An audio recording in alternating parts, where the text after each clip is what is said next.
Who would have ever guessed that one of the NFL's biggest blowouts was a 52-0 Rams vs Raiders game in 2014? Two teams with a losing record, in that the Rams managed to put 52 points up with a backup quarterback and a 4-7 record, against the Raiders team with Khalil Mack, Charles Woodson, Maurice Jones-Drew, and Derek Carr. Let's set the scene for this game. This was both Khalil Mack, Derek Carr, and Aaron Donald's rookie season, and the Raiders had just snapped a 16-game surprise losing streak. As we mentioned, they did have a lot of talent on the roster. It was a pretty big shock that they were this bad in 2014. The Rams were coming off a loss to the Los Angeles Chargers, and they seemed to not be able to get any momentum with a super injury-prone first-round quarterback, Sam Bradford, who had not started all year. They were on a quarterback carousel, with Austin Davis, a longtime backup, starting the first half of the season. But with a slow 3-6 start, veteran Shaun Hill took the starting job and won his first game starting, but lost the next week against the Los Angeles Chargers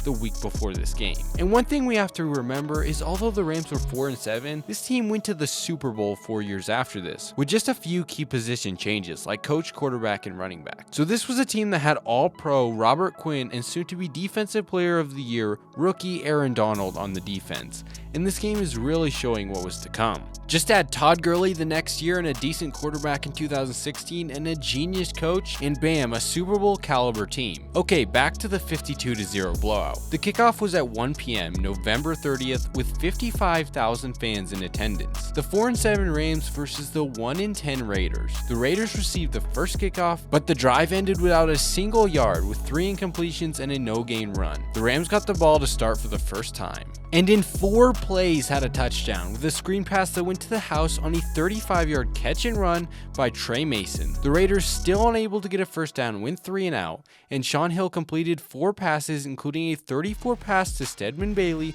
that set up a 2-yard touchdown run by quarterback Shaun Hill for their second touchdown.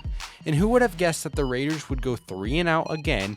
Then the Rams, after some big plays, scored with speedy wide receiver Austin Davis running for an 18-yard touchdown. And I know it sounds repetitive, but yes, the Raiders punted again. This time they did manage a first down. And then the Rams, on the first play, Trey Mason broke out to the right side, outrunning the entire secondary for an 89-yard touchdown run. The following Raiders drive, an extremely pressured Derek Carr threw an interception, a short pass that was intended for Maurice Jones-Drew, and for a 5th time in a row, the Rams scored a touchdown with the drive with a 4-yard pass from Shaun Hill, and the Rams were up 35-0 with more than half the second quarter left. The Raiders received the ball and did what they apparently do best, turn the ball over, with another interception by Trumaine Johnson, which he returned for 22 yards and set up the Rams on the Raiders' 13-yard line. And amazingly, for the first time, the Raiders defense stopped the Rams, and while they were forced to kick a field goal, the Raiders punted yet again. Again? Freaking again? Which basically ended the half. So far, the Raiders had punted 1, 2, 3, 4, 5 times with 2 interceptions, and the Rams had scored 5 touchdowns in a row, and disappointingly 1 field goal. The second half opened up with 5 straight punts from both teams. Then the Raiders fumbled the ball that resulted in another punt, and because of a Robert Quinn sack, one of 3 in this game, the Raiders had to take a shot at 4th down.